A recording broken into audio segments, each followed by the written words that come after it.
got the mic, people so-called street cred, the radio, the TV, the World Wide Web.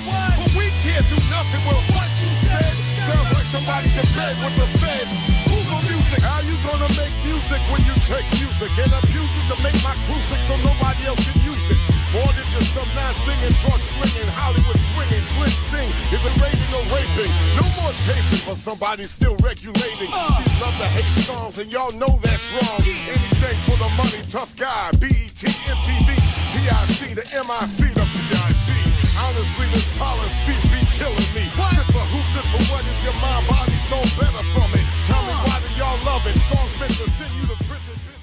Hey, it's Zodiac here. So I want to go over the 25 rules of disinformation. I think that right now in this time of people looking and waking up and looking for information, especially with the PSYOP we're going through now, loads and loads and loads of disinformation. I seem to see it every day, and the amount of disinformation is now outweighing the real information. However, and I think that you guys should all agree, you're going through this as well. I am also putting this out because I noticed that we are starting to see a lot of younger people in this delivery of the message, and I want to make sure that some of these youngsters out here that are doing their thing, which I appreciate, and I'm sure that my viewers would also feel this way as well. It's a good thing to hand down the tips and tricks to the younger generations in order for them not to be seen as a fake or a fraud because they haven't spotted such things as disinformation, how to detect it and what to do with it. So let's move on. 25 rules of disinformation. Note, the first rule or last 5 or 6, depending on the situation, rules are generally not directly within the ability of the traditional disinfo artists to apply.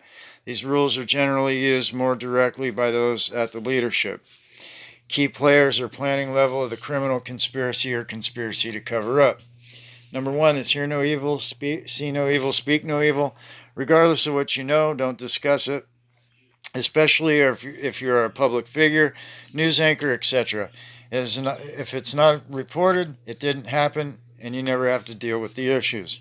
I've seen a lot of this recently with some of these doctors, and what comes into question for me is these people are highly paid, make a good living, and the question I have is, how did these truthers or these doctors become truthers all of a sudden, and want to throw away something they worked so hard to get and just throw it down the tubes? It's very questionable for me. Number 2, become incredulous and indignant. Avoid discussing key issues and instead focus on side issues which can be used to show the topic as being critical of some otherwise sacrosanct group or theme. This is also known as the How Dare You Gambit.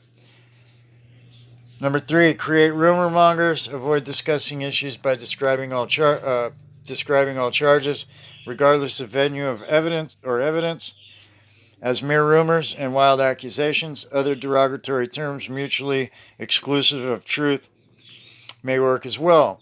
This method, which works especially well with silent press, because the only way the public can learn of the facts are through such arguable rumors. If you can associate the material with the internet, use this fact to certify a wild rumor from a bunch of kids on the internet which have no basis in fact. Number 4 is use a straw man, find or create a seeming element of your opponent's argument, which you can easily knock down to make yourself look good and the opponent to look bad. Either make up an issue you may safely imply exists based on your interpretation of the opponent argument situation, or select the weakest aspect of the weakest charges, amplify their significance, and destroy them in a way which appears to debunk all of the charges, real and fabricated alike, while actually avoiding discussion of the real issues. We see this all the time. I personally, just a couple weeks ago, kind of went through this sort of attack thing, and knowing this, it's avoidable. That's why I'm presenting this, is so if things do happen in your travels of learning truth, uh, that you can kind of put these types of things to the wayside and it doesn't bother you as much. Number 5, sidetrack opponents with name calling and ridicule. This is also known as the primary attack, the messenger ploy. Through other message qualify as variants of what approach associate opponents with unpopular titles such as kooks, right-wing liberal, left-wing terrorists, conspiracy buffs, radical militia, racist, religious fanatics, sexual deviants, and so forth. This makes others shrink from support out of fear of gaining the same label, and you avoid dealing with issues. I tend to call some of these people out when I see them, um, because it does seem to work when people are doing said things as calling somebody a pedophile, but yet have no paperwork to back their claim, uh, and things like this. Terrorists is another good one you see a lot. Uh, Conspiracy buff, kook, um, and so uh, and so when you can see people start to do these things, who to listen to and who not. Number 6, hit and run. In any public forum, make a brief attack on your opponent or the opponent position, and then scamper off before an answer can be fielded, or simply ignore any answer. This works extremely well in internet and letters to the editor environments, where a steady stream of new identities can be called upon without having to explain criticism or reasoning. Simply make an accusation or other attack, never discussing issues, never answering any subsequent response, for that would dignify the opponent's viewpoint. Number 7, question motives, twists, or amplify any fact that could be taken to imply that the opponent operates out of a hidden personal agenda or other bias. This avoids discussing issues and forces the accuser on the defensive. I had that individual try that last week on me myself. Invoke authority. Claim for yourself or associate yourself with authority and present your argument with enough jargon and minutia to illustrate you are one who knows, and simply say it isn't so without discussing issues or demonstrating concretely why or citing sources. Number 9 is play dumb. No matter what evidence or logical argument is offered, avoid discussing issues except with denials that they have any credibility, make any sense, provide any proof, contain or make a point, have logic, or support a conclusion. Mix well for maximum effect. Number 10, associate opponent charges with old news, a derivative of the straw man. Usually in any large-scale matter of high visibility, someone will make charges early on, which can be or were already easily dealt with. A kind of investment for the future should the matter not be so easily contained. Where it can be foreseen, have your own side raise the straw man issue and have it dealt with early on as a part of initial contingency plans. Subsequent charges, regardless of validity or new ground uncovered, can usually then be associated with the original charge and dismissed as simply being rehashed without need to address current issues. So much the better where the opponent is or was involved with the original source. We see a lot of that with the multi-channel networks. They like to do that. Number 11, establish and rely upon fallback positions. Using a minor manner or element of the facts, take the high road and confess with candor that some innocent mistake in hindsight was made, but that opponents have seen the opportunity to blow it all out of proportion and imply greater criminalities, which just isn't so. Others can reinforce this on your behalf later and even publicly call for an end to the nonsense because you have already done the right thing. Done properly, this can garner sympathy and respect for coming clean and owning up to your mistakes without addressing more serious issues. Funny thing is, we see this with the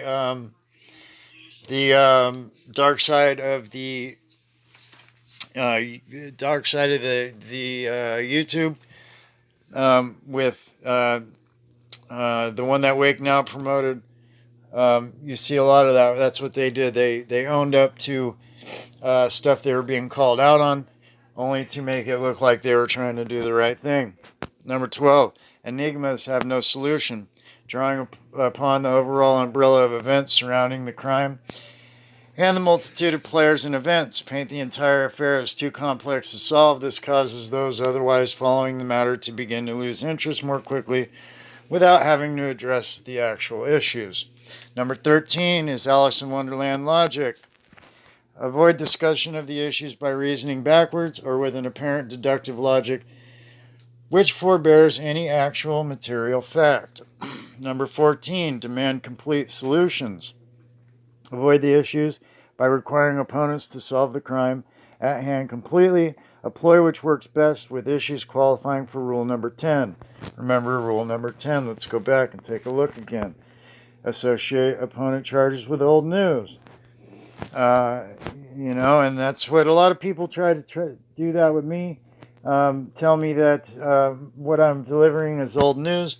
However, a lot of my old news we're seeing in today's time, right here, right now.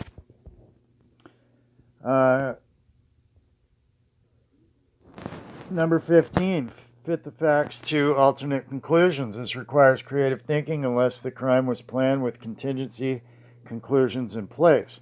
Number 16, vanish evidence and witnesses. If it does not exist, it is not a fact, and you won't have to address the issue. Number 17, change the subject, usually in connection with one of the other ploys listed here. Find a way to sidetrack the discussion with abrasive and controversial comments in hopes of turning attention to a new, more manageable topic. This works especially well with companions who can argue with you over the new topic and polarize the discussion arena in order to avoid discussing more key issues. Number 18, emotionalize, antagonize, and goad opponents. If you could do anything else, chide and taunt your opponents and then draw them into emotional responses, which will tend to make them look foolish and overly motivated, and generally render their material somewhat less coherent. Not only will you avoid discussing the issues in the first instance, but even if their emotional response addresses the issue, you can further avoid the issues by then focusing on how sensitive they are to criticism. That's pretty important. See, I like criticism myself. I'd rather somebody challenge what I'm doing and then show me some facts to back up why they are challenging and what facts they have to see if it outweighs what I'm doing. And it's a good thing that you don't steer away from it. But pick who do you utilize in your little circle there to make sure that they aren't leading you astray. That's pretty important. You have to get a feel for the individual who is challenging you and get to know their fact check system to make sure that they're not leading you down just yet another rabbit hole. Number 19, ignore proof presented, demand impossible proofs. This is perhaps a variant of the play dumb rule. Regardless of what material may be presented by an opponent in public forums, claim the material irrelevant and demand proof that is impossible for the opponent to come by. It may exist but not be at his disposal, or it may be something which is known to be safely destroyed or withheld, such as a murder weapon. In order to completely avoid discussing issues, it may be required that you categorically deny and be critical of media or books as valid sources, deny that witnesses are acceptable, or even deny that the statements made by the government or other authorities have any meaning or relevance. Number 20, false evidence. Ooh, I love this one. False evidence. Seen it before. False evidence, whenever possible, introduce new facts or clues designed and manufactured to conflict with the opponent's presentations, as useful tools to neutralize sensitive issues or impede resolution. This works best when the crime was designed with contingencies for the purpose, and the facts cannot be easily separated from the fabrications. Number 21, call a grand jury, special prosecutor, or other empowered investigative body. Subvert the process to your benefit and effectively neutralize all sensitive issues without open discussion. Once convened, the evidence and testimony are required to be secret when properly handled. For instance, if you own the prosecuting attorney, it can ensure a grand jury hears no useful evidence and that the evidence is sealed and unavailable to subsequent investigators. Once a favorable verdict is achieved, the matter can be considered officially closed. Usually this technique is applied to find the guilty innocent, but it can also be used to obtain charges when seeking to frame a victim. Number 22, manufacture a new truth. Create your own experts, groups, authors, leaders, or influence existing ones willing to forge a new ground via scientific, investigative, or social research or testimony, which concludes favorably in this way. If you must actually address issues, you can do so authoritatively. 22, create bigger distractions. If the above does not seem to be working to distract from sensitive issues or to prevent unwanted media coverage of unstoppable events such as trials, create bigger news stories or treat them as such to distract the multitudes. Number 24, silence critics. Silencing critics, that's another big one. If the above methods do not prevail, consider removing opponents from circulation by some definitive solution so that the need to address issues is removed entirely. One good example of this, I think, is these people that want to sue over sharing information, or even sue over calling them out using copyright claims. Because I've seen a lot of people that will call out somebody due to putting out false information or flat out being a liar, and the next thing you know, he wants to open up a lawsuit. That's silencing the critic. This can be, moving on, this can be by their death, arrest and detention, blackmail, or destruction of their character by release of blackmail information, or merely by destroying them financially, emotionally, or severely damaging their health. Number 25, vanish. If you're a key holder of secrets or otherwise overly illuminated and you think the heat is getting too hot, to avoid the issues, vacate the kitchen. I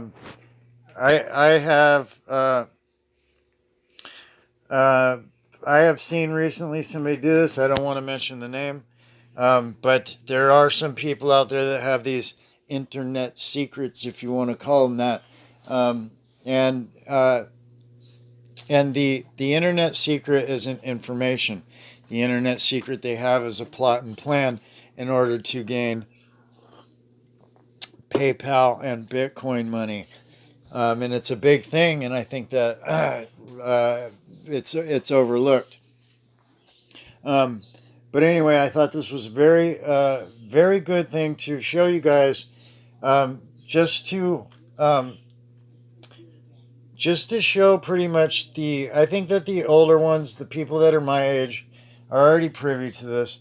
I just wanted to show this in hopes that the newer truth seeker or truth teller can kind of gauge what they're doing based on this, and it will help them out for future use. Because I know that there's a lot of stalking, scamming, and things like this going on right now, and a lot of people putting out disinfo. And I do see that sometimes people are completely fooled because they just watch a video and simply, they assume that the person delivering the message is basing it on fact. You know, one of the newest, stupidest disinfo, the award winner for the week is the COVID and the chemtrail. Worst thing I ever heard. This is David Icke type stuff. I mean, I'm not going to diss on David Icke because he does have some facts in his talks. However, 99% bullshit with one fact. That's just my opinion. Anyway, so two, the new truther. This is 25 rules of disinformation. I hope that this gets passed to said people such as, I think, Son of Perdition may need to read this. I think it would be good for him.